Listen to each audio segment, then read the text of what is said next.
All right, ladies and gentlemen, welcome back to another edition of 40 Years, 40 Moments. We bring in another former head coach of the Cobras, Paul Leese. Paul, how are you this afternoon? Oh, I'm doing great, Jake. Glad to be with you. Paul, a coach into the into the mid 2000s coach. So you spent several years at Coker, and we'll go kind of right into it with what ultimately, to start things off, what brought you to Coker? Uh, it was actually quite random. I was an assistant coach down at Coastal Carolina, not too far away in Myrtle Beach, and it was actually the women's coach at Coastal, Rohan Narain. He was actually a former soccer coach. He was the women's coach at Coker, and he just came into the office one day and said, "Oh, Paul, the Coker are looking for a new men's coach. You should give it a look. It's a great place up there." And unfortunately, I hadn't really heard too much about Coker, so I wasn't really that interested at the time. But he pushed me, and I ended up going on an interview up there. And it was really only being on campus and having a chance to meet a few people that ultimately pushed me to do it. And I think the clincher was back then it was Tim Griggs who was the athletic director, and I think Tim was probably very smart. He put two current soccer players on the interview committee. So I actually met with Benjamin Chastain and I met with Mike Crook. And it was really just my 20 minutes talking to them. Just they were fantastic young men, clearly passionate about the program. And if anything, I think they convinced me to take the job. So that's what took me there, and best decision I ever made.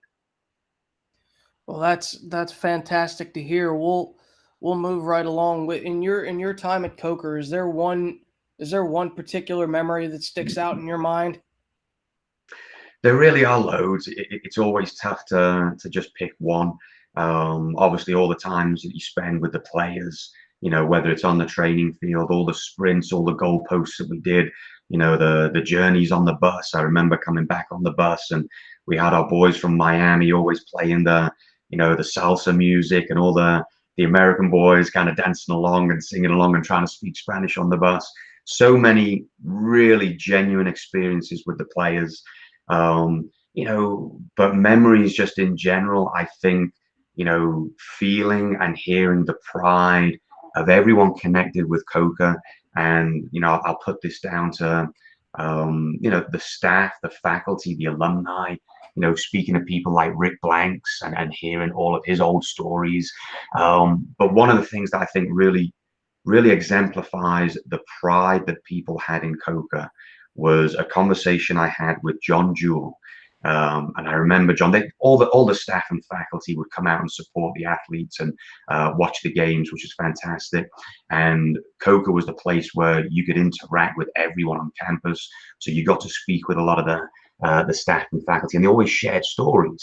And I'll never forget, John told me he had one of my players at the time in his class. Um, and he was a senior on the team. I won't reveal his name, but John had had him in previous classes, and he said he was quiet and he never really, noticed him much. But the year I was there, and we were fortunate, we were very successful. He just said that this player just came out of his shell and he saw a completely different person, saw someone who was confident, saw someone who was, very engaged in class. And he put it down to just the change in his experience playing soccer and winning games and being successful. So that has stuck with me, for a long time. And, I really think it shows the value of athletics in college, and certainly the interaction on a small campus like Cocos where you get to know your professors well, and you can really grow as a person. So that's something that has really stuck with me even today. Absolutely, and that's a great testimony to what we have here and what we've been able to build off of for a number of years. Uh, we'll move kind of move along more towards kind of individual. Is there a game, a win, loss, or draw that a day goes by that you don't think about? Is there, what would you say had to be your most memorable game from your time at Coker? Yeah, and again, very difficult to choose one. We were fortunate we had, great success during my time there. And, I saw players lift championship trophies and I saw teams celebrate, with the championship banner behind them. So a lot of really good memories. But one game, if I had to try and pick one that constantly makes me smile, a game that we always talk about when I catch up with former players, with my old coaches. Mike Moyer was my assistant at the time, and Mike and I had some great memories and some great times together. But one game, and it's going back to our first year. We were still a very young team. We had a lot of freshmen playing on that team, but we were still learning who our identity was. We were learning how to play, and we made it to the conference tournament, and we ended up going up to Lees McRae in our first year. So I think this was 2009, and this was the semi-final. We had to go up to North Carolina, up in the snow in the mountains there. And Lees McRae were the #1 team in the nation at the time.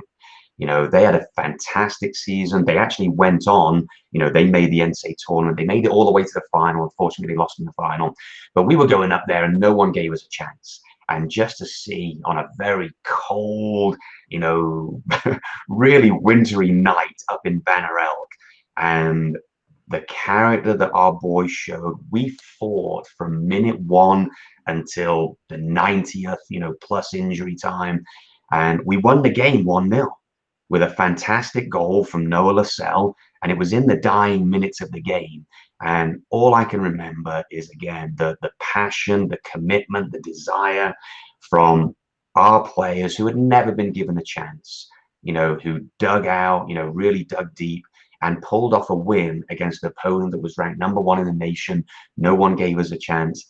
And we brought the championship game, because we made it to the final, we brought that championship game back to Coker because we were the remaining highest seed after we knocked off #1 Lees McRae.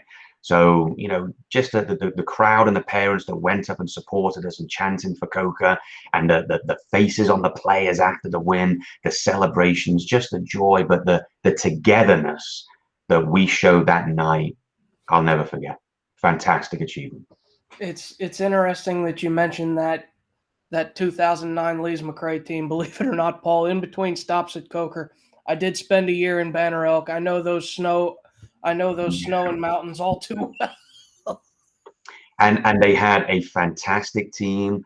I got to know the coach there quite well too, and we became good friends. But fantastic team, deservedly they went all the way to the final. I was pulling them for them to win. But again, what we did that night, and in just pulling off that win in year one when we were really still trying to find our own identity, I can never forget that. Truly, memorable occasion. So we'll move on to the next bit, and that kind of ties in perfectly. You mentioned that was a 1-0 game.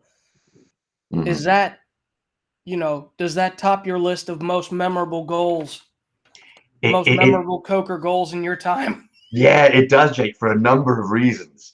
One, the importance of that game, playing the #1 seed in the nation, the #1 team in the country. Also, the fact that we were able to bring the championship back home to Coker, to Hartsville, and that was our first, championship. So a lot of sentimentality goes along in that year and with that game. But the funny thing was, Noah Lascelles was actually the first player, because he was a Myrtle Beach boy. And as an assistant at Coastal Carolina, I'd known Noah. I'd recruited him a little bit, and he was my first signing when I got the job at Coker. So he was the first player I recruited and signed. He scored the goal that brought the championship, back to Coker. And it was a funny story about the way he scored it, because it was late in the game. We only had about 5 or so minutes remaining. And the boys on my team will tell you those are the crucial moments. We always tell the players, you've got to be focused. Don't make any silly mistakes at that time. And Noah was playing left back. So he was deep in the defensive area. And he picks up the ball with 5 minutes to go. And he just starts dribbling with the ball. He starts running with the ball. He crosses the halfway line. And of course, I'm thinking as a coach, don't go any further, stay back, defend. We don't want to lose the game in the very dying minutes. So I'm screaming from the touchline, pass, pass, Noah, pass the ball. Of course, he doesn't hear me. He keeps running. He reaches the edge of the box and he unleashes a shot. And I'm still screaming, pass, pass, until I see the ball crash into the back of the net. And obviously the team goes crazy and we just all just kind of, luck up and celebrate what a fantastic run and fantastic goal it was. So yeah, that really sticks in my mind. Again, not just the goal, but, the circumstances in which it was scored, and certainly my thoughts at the time. The last thing I wanted him to do was shoot, and he ends up scoring probably one of the most important goals in Coca history. That's incredible. But so my last question for you is if you could give one more pre-match speech to any Coker team, what would that sound like? Yeah, it's funny now, as I've got older. I think when I was a young coach, and the boys will certainly say this because we spent many an hour, if not longer, in classroom sessions and tactical sessions, and really talking about who we were and our identity. And I'm sure the boys will say in the locker room as well, pre-game talks, I probably talked way too much. So looking back now, I don't think, I would mention anything about, tactics or what we were trying to do.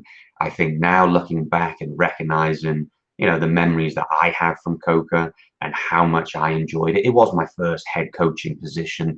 So yes, I'm sure it has some sentimentality in there too, but it really was the most fantastic time in my life. The players and the teams that we created over those 5 years, were truly wonderful. So if I had a chance to go back and give a pre-game speech, I think I would just tell them to remember, what a great place they were in, what a fantastic university they were representing, fantastic people within the university that were supporting them and that were cheering them on. And again, the greatest time to be around their teammates, to fight for each other, support each other, and just enjoy every second of, those games and the times that they spend with those people in, an environment like Coca, because obviously it always comes to an end. They graduate and they'll leave, so just remember how special and how great Coca is and enjoy your game. And I'm sure every one of your former players would appreciate those words, Coach. It's been a pleasure getting to speak with you, and I hope to we hope to see you back in Hartsville here soon. Yeah, Jay, thanks so much. I really appreciate the time as well, and helping conjure up those memories in my head again. It always makes me smile. And yes, I'd certainly hope to get back to Hartsville soon and get back on campus and meet a lot of very good old friends. Thanks very much. I really do appreciate it. Thank you, Coach. Appreciate it.